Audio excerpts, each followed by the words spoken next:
नमस्कार दोस्तों, स्वागत है आप लोगों को। आज मैं बात करूंगा निबंध यानी हिंदी ऐसे के बारे में आज बात करने वाला हूं। मैं आप लोगों को ऐसे एक तरीके से बताने की कोशिश करूंगा, आप लोग सिर्फ ये याद करने की कोशिश करिए, अपने आप लोगों को तुरंत आ जाएगा। देखिए, कोई भी निबंध अगर लिखना है तो सबसे पहले आप लोगों को प्रस्तावना से लेकर पूरी उपसंहार तक लिखना पड़ेगा, तब जाके फुल मार्क्स आप लोगों को सही सलामत से आ सकता है। उसके बीच में वो निबंध के तरीके के अनुसार वो लिखना पड़ता है। जैसे यहाँ पर प्रस्तावना, उसके बाद है प्रदूषण के प्रकार, उसके बाद वायु प्रदूषण, जल प्रदूषण, ध्वनि प्रदूषण, भूमि प्रदूषण, प्रदूषण की समस्या का समाधान और उपसंहार। यानी शुरुआत में प्रस्तावना और आखिर में उपसंहार, और बीच में वो निबंध के जो तरीके के अनुसार वो पॉइंट बना कर लिखना पड़ता है। तो आप लोगों को बस ये चीज़ याद करना है और इसी के अनुसार आप लोगों को निबंध तैयार करना है। हाँ, तो देखिए, प्रस्तावना की बात कर रहा हूँ। प्रस्तावना में है प्रदूषण का अर्थ है प्राकृतिक वातावरण में दोष होना या वायुमंडल दूषित होना। प्रदूषण की समस्या दिन दिन बढ़ते जा रहा है। प्रदूषण की समस्या विश्व के कई देशों में है। प्रदूषण मानव जीवन की बहुत बड़ी समस्या बन गई है। आज का दिन विज्ञान का युग है। विज्ञान से जहाँ मानव की वरदान प्राप्त हुआ है, वहीं कुछ अभिशाप भी मिली है। दोस्तों, मैं जैसे आप लोगों को बताया हूँ, आप लोग अगर कुछ दूसरे तरीके से लिखेंगे तो भी चलेगा। मैं आप लोगों को ये अर्थ बता देता हूँ। प्रदूषण प्राकृतिक जो वातावरण होती है, ये वातावरण को नष्ट कर देती है, वायुमंडल को नष्ट कर देती है। और प्रदूषण की जो समस्या होती है, ये दिन दिन बहुत बढ़ते जा रहा है। और प्रदूषण की समस्या विश्व की कई देशों में है, बहुत सारे ऐसे देशों में हैं। और प्रदूषण की समस्या से मानव की जो मनुष्य जीव जंतु ये होते हैं, उन लोगों को हानि होती है। और आज की जो दिन होती है दोस्तों, ये दिन में विज्ञान का दिन है, यानी विज्ञान का युग है। विज्ञान बहुत अपने अपने दिमाग के द्वारा, अपने अपने रिसर्चों के द्वारा वो नए नए चीज़ें उत्पन्न करते हैं, और हम लोगों को कुछ अच्छा होता है और कुछ उसमें हानि भी हो जाती है। देखिए, प्रदूषण के प्रकार, यानी 4 प्रकार के प्रदूषण होते हैं। जैसे वायु प्रदूषण, ध्वनि प्रदूषण, भूमि प्रदूषण और जल प्रदूषण। अब देखिए, वायु प्रदूषण में क्या है। अगर वायु नहीं रहता तो ये दुनिया के जीव जंतु, पेड़ पौधे, कुछ भी जीवित नहीं रहेगा। हम लोगों को जीवन जीने के लिए ऑक्सीजन होना बहुत ज़रूरी है। ऑक्सीजन हमें पेड़ पौधों से मिलती है। पेड़ पौधे काटने की वजह से ऑक्सीजन कम होता जा रहा है और वायु प्रदूषित हो रहा है। दोस्तों, ये समझा कर दूं, ये जो वायु होती है, ये जो हवा होती है, ये नहीं रहेगा तो ये दुनिया भी नहीं चलेगा, और दुनिया की सारे चीज़ भी पूरा बंद हो जाएगा। सारे चीज़ों में हवा नहीं रहेगा तो वो लोग बच नहीं पाएंगे, जिंदा नहीं रह पाएंगे। ये बात सही है। लेकिन ये हवा अगर दूषित हो जाए तो उसमें बहुत हानि हो सकती है।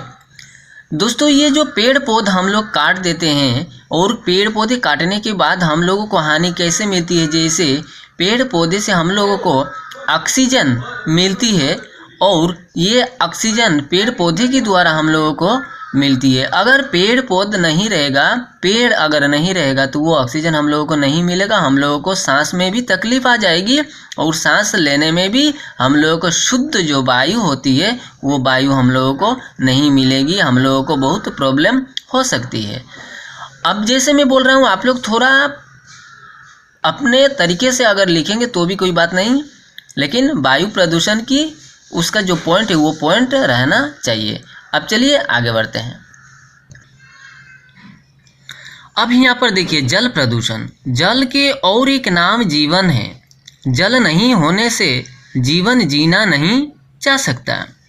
जल हर काम में आती है, फिर भी कारखानों का सारा गंदा जल नाले से आकर नदियों और अन्य क्षेत्र में मिल जाती है, जिससे हमारा प्रयोग के जल गंदा होता है और जल प्रदूषित होता जा रहा है। दोस्तों, ये जो जल होती है बड़े बड़े कारखानों में देखा जाता है कि जो कचरा होती है ये सीधे वो नदियों में आकर गिरती है और इससे पानी लेकिन बहुत गंदा होती है। ये हम लोगों को बीमारी का एक वजह मिल जाती है। तो ये जो जल प्रदूषण होने का वजह कारखाने भी है और भी कचरा जहाँ मन तहाँ फेंक देते हैं, उससे भी गंदा हो जाती है और जल में जाकर वो मिल जाती है। ये हम लोगों को करना नहीं चाहिए। ये हम लोगों को सही सलामत से वो रखना चाहिए, जैसे हम लोगों को जल दूषित ना हो, जल गंदा ना हो। अब देखिए ध्वनि प्रदूषण। जीवन जीने के लिए सुनना बहुत जरूरी है, परंतु ज़रूरत से ज़्यादा ध्वनि कानों में आकर हानिकारक हो जाता है। ध्वनि प्रदूषण से मानव जीवन को बहुत समस्या होता है।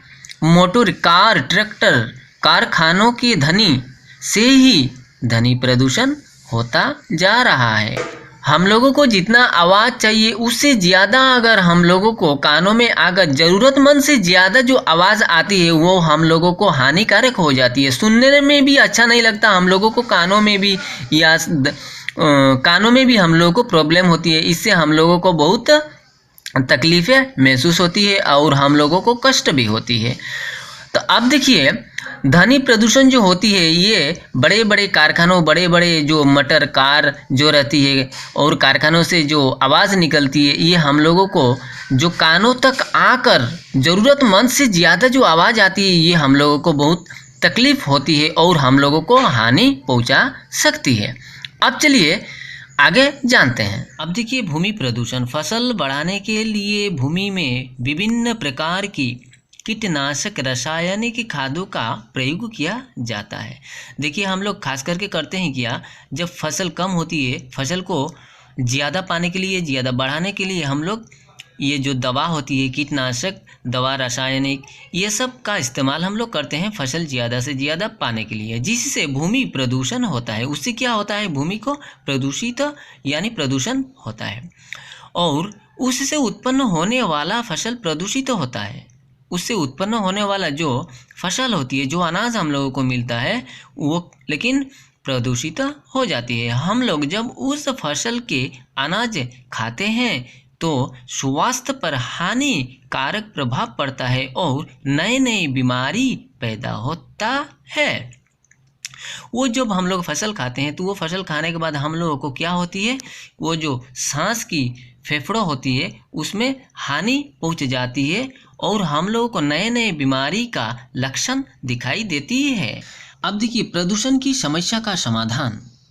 प्रदूषण से बचने के लिए पेड़ पौधे अधिक से अधिक मात्रा में लगाना चाहिए और पेड़ पौधों को अपना मित्र समझकर देखभाल करना चाहिए और काटने से रोक लगाना चाहिए। हानिकारक रसायनों का कम उपयोग करना चाहिए। कारखानों के गंदगी एक उचित जगह पर रखना चाहिए। देखिए प्रदूषण की समस्या का समाधान करने के लिए हम लोग को जो प्रदूषण से बचने के लिए पेड़ पौधे ज़्यादा से ज़्यादा मात्रा में लगाना चाहिए, उसे काटना नहीं चाहिए, उसे बचाकर रखना चाहिए।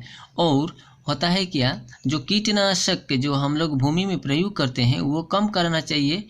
वो कम करने से प्रदूषण कम होता है और हम लोग को कारखाने की जो गंदगी होती है वो एक उचित जगह में रखना चाहिए ताकि जल में आकर ना मिले और लोगों को कोई हानि ना पहुंचा सके। और भी है, और भी कुछ इसमें आप लोग रच कर कुछ डाल सकते हैं। अब चलिए लास्ट जानते हैं उपसंहार में क्या है। अब देखिए उपसंहार में प्रदूषण को रोकने के लिए विश्व में एक नई चेतना पैदा हुई है।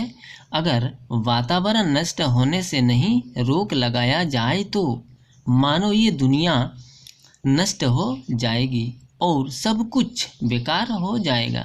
इसीलिए हम सभी को पर्यावरण के प्रति सचेत होना चाहिए ताकि भविष्य में कोई हानि ना हो। कुछ है आप लोग और भी प्रदूषण के बारे में लिख सकते हैं, लेकिन ये पॉइंट के आधार पर। और आप लोगों को मिलूंगा ऐसे ही नेक्स्ट वीडियो में। चैनल अच्छे लगे, वीडियो अच्छे लगे तो आप लोग लाइक करिए, शेयर करिए। चैनल अच्छे लगे तो आप लोग चैनल को सब्सक्राइब करिए। मिलूंगा आप लोगों को नेक्स्ट वीडियो में। धन्यवाद। वंदे मातरम।